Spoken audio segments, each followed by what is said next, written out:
It seemed he already knew. No one would ever take him. His name was Max. He used to be a strong, proud German shepherd with bright eyes and a confident gait, but time had worn him down. His legs had become stiff, his fur sparse and dull, and his eyes, once full of life, now held only quiet resignation. The shelter was always full of noise, barking, whining, the chatter of visitors looking for the perfect dog. Max no longer barked. He lay curled up on a worn blanket in the very last kennel in the farthest corner of the building, away from sunlight and hope. People didn't even look his way. They wanted youth, energy, a future, not a reminder of the past. So Max stopped trying. No tail wags, no getting up, no hope in his eyes. Because hope only hurts when it's offered again and again, and no one takes it. But everything changed one day that started like all the others. The shelter opened its doors. The air filled with sounds, and an unexpected guest entered the noise. Not alone? She held a child's hand. This child was meant to see what no one else noticed. Elena Foster hadn't planned on getting a dog. Not that day, and not at all, really. She came to the shelter because her daughter, Lily, had begged and pleaded with wide eyes and a hopeful smile, with neatly drawn pictures of puppies and notes that read things like, "Please, I'll take care of him, I promise." On a quiet Saturday morning, Elena finally gave in.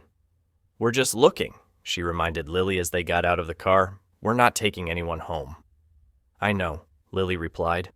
Her voice was full of joy, but her fingers gripped her mother's hand tightly, just in case. The shelter was noisy, just as Elena expected. Barks echoed through the corridors. In every kennel, tails wagged and dogs' eyes shone as they jumped at the metal bars, stuck out their tongues, offered their paws, desperate to be noticed and chosen. Lily's eyes sparkled as she moved from one kennel to another, stopping to laugh at a golden retriever trying to bite its tail. Elena followed behind her, half winking, half warning. They walked row after row of kennels, each louder than the last. So much movement, so much energy. Then Lily slowed, stopping in front of a dark corner, her brow furrowed. "Mom," she whispered, tugging Elena's sleeve. "Why isn't this one barking?" Elena came up beside her, looking into the dim kennel. There, barely visible in the faint light, lay Max, curled up, quiet and still. His head rested on his front paws. He didn't even look up. In that moment, something shifted.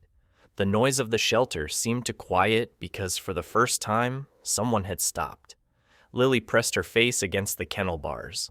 Her hands gripped the metal tightly. Her voice softened, almost uncertain. "Why is no one with him?" Elena knelt beside her, brushing hair from her daughter's face, looking inside. Max still hadn't moved. His body was thin, his fur sparse, his eyes open but distant, as if he were awake only because he couldn't be otherwise. Before Elena could answer, a shelter employee walked by and noticed them. "Oh, that's Max. He's been here a long time."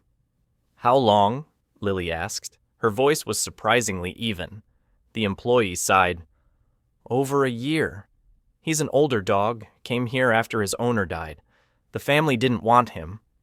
Lily blinked. "They just left him?" The woman nodded slowly. "We tried to post about him online, put up flyers, even lowered his adoption fee. But most people want young dogs, puppies, dogs that play and jump. Max just fades into the background." Something stirred in Elena's chest. Not pity, but something heavier. She looked at Max again, at his motionless body, at the untouched bowl in the corner. "He doesn't even look up," Lily whispered. "He's used to it," the employee added quietly. "At first he'd wag his tail, sit when someone walked by, but after months of being ignored, he stopped trying." The silence that followed hung heavy in the air. Lily slowly knelt down. "I think he's still waiting," she said. Elena's throat tightened. She wanted to say something, to explain, to leave, but she could only look into those tired, fading eyes, eyes that once held hope, perhaps still a little left. Lily didn't move, just sat by the bars and watched Max intently. Not like a child watching a pet, but like someone waiting to be trusted. "Can I try?" she asked quietly, turning to Elena. "Try what?" her mother cautiously replied. Lily held out her hand. Her fingers, small and still, barely touched inside the kennel. Elena hesitated. "Honey, he might not respond." "I know," Lily whispered. "I just want him to know I see him." Max didn't lift his head, his ears didn't twitch, but his eyes, deep, cloudy brown, shifted slightly, enough to see her. Seconds passed, long, quiet seconds, filled only with the distant barking in the shelter. Lily didn't move or speak. Her hand remained still, palm down, fingers relaxed. And then the smallest thing happened. Max's nose twitched, and he shifted slightly, enough to catch the air near Lily's fingertips. Not close enough to touch, but it was something. A breath of curiosity. Elena's heart squeezed. It was little, but more than she expected. The shelter employee watched silently from a few steps away. "He doesn't usually react," she said. "Most days he just sleeps, doesn't even take treats." Elena still sat beside her daughter, feeling something new in her chest. The ache of a faint connection, barely formed, fragile and fleeting. Lily turned slightly to her. "He's not mean, he's just scared." Elena nodded slowly, her eyes still on Max. He wasn't moving anymore. But in that one uncertain breath, she saw what she hadn't seen before. A spark, a thread, a tiny bit of hope, still clinging to life. Elena remained silent, her eyes fixed on the fragile body curled behind the bars. There was something about Max that bothered her. Not fear, but pain. A quiet but deep sadness lying just beneath the surface. The shelter employee took a step closer. Her voice softened, respecting the silence that had settled around them. It settled between them. "He hardly reacts to people anymore," she said softly. "Spends most of the day like this. No barking, eats little. We check to make sure he's okay, but he rarely moves unless we ask him to." Lily looked up. "Is he sick?" "No, dear," the woman replied kindly and honestly. "Not exactly. He's just very tired." Elena instinctively folded her arms across her chest, frowning, looking at the food bowl in the corner again. It was still full and untouched. The blanket under Max was too thin for the concrete floor, and she wondered if he still felt the cold, or if he had stopped noticing even that. "What happened before he came here?" Elena asked. Her voice had grown quieter, hesitant, but sincere. The worker shrugged. "We only know a little. His file says he was surrendered by his family after his owner died, and beyond that, we're not sure." Elena didn't ask more. Somehow she already knew enough. She knew what it meant to be left behind, to keep coming, but to remain unseen. Looking at Max was like seeing that feeling in tangible form. Breathing, fading, waiting. She knelt down again beside Lily, and they sat together in silence, not to fill the space, but to honor it. Max didn't lift his head, but his heavy, empty eyes watched them, and though his body remained still, something had changed. For the first time in a long time, he wasn't alone. "I'd like to meet him," Elena said softly. The shelter worker blinked. "You mean outside the kennel?" Elena nodded. "Just for a few minutes." There was a pause, then a sigh. "All right, but I have to be honest. Max hasn't been outside in weeks. We try to take him for walks, but he usually just stands there and doesn't move." Elena exchanged a look with Lily, who offered a barely perceptible, hopeful smile. "We'll try anyway," Elena said. The worker opened the gate and slowly stepped inside, moving with practiced caution. Max didn't move, his eyes tracking them, but his body remained curled, still, as always. The leash was gently slipped around his neck without resistance, without reaction, as if he didn't even feel it. Elena and Lily waited at the kennel exit, watching silently. "Come on, buddy," the worker called. "Let's go for a walk." Nothing. Then Elena approached and knelt at the entrance. Her voice was barely audible. "Max, it's okay." Lily crouched beside her. Her voice was light and full of something that hadn't faded yet. "We'll go slowly. You don't have to rush." The leash tightened as the worker gently pulled. And then, so slowly it seemed unreal, Max shifted his legs, trembled, pushed himself up. His body shook with the effort. Every movement was uncertain, as if each joint had forgotten what it meant to carry him forward. Elena quietly gasped, covering her mouth with her hand. Max took a step, then another, and stopped. That was it. Just 2 steps, and no one said a word. For a dog who had forgotten how to hope, 2 steps were a miracle. Max stood still just beyond his kennel. His legs trembled under his weight, his breathing slow and uneven. He didn't step forward, but he didn't retreat either. He seemed stuck between 2 worlds, the one that broke him and the one he wasn't sure he deserved. Elena crouched at his level. The leash lay loosely in her hand. "It's okay, Max," she said softly. "We won't rush you." Lily stood a step behind her mother, whispering, "You're doing great, Max. Really great, aren't you?" The shelter employee watched silently, her arms loosely crossed. "That's more than he's done in months," she said with a hint of surprise. Max shifted his weight. His paws barely touched the floor to maintain balance. His cloudy eyes darted from Elena to Lily and back. He didn't look hopeful. He looked uncertain, as if trying to understand what would happen next, and if he was allowed to want it. Elena's gaze never left his face.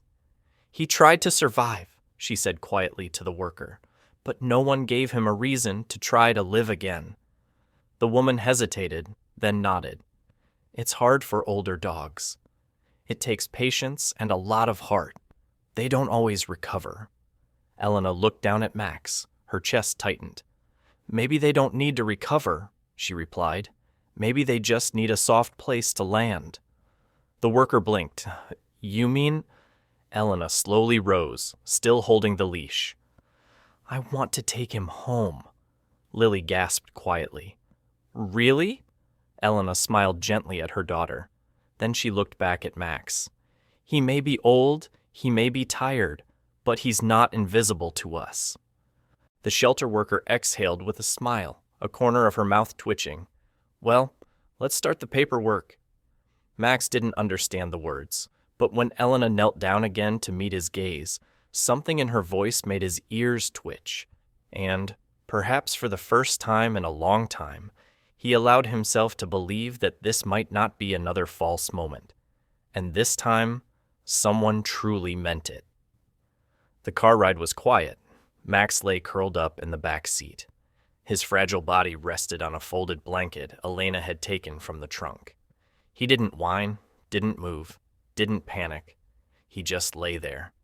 His eyes were half open, his breathing slow and shallow, as if he wasn't sure if any of this was real. Elena looked at him in the rearview mirror every few seconds, and each time her heart squeezed a little tighter. He seemed so small, so tired, so fragile. Lily sat beside him, legs folded, hands on her knees. She was quiet too, but every now and then she'd lean slightly forward, making sure Max was still there, still breathing, still okay. When they finally pulled up to the house, the late afternoon sun was soft and golden. Elena got out first, walked around the car to open the back door. She knelt beside Max and whispered, "We're home, buddy." Max lifted his head slightly. His ears twitched at the unfamiliar sensation. He didn't move, but he didn't retreat when Elena gently put her hand under his chest to help him out of the car.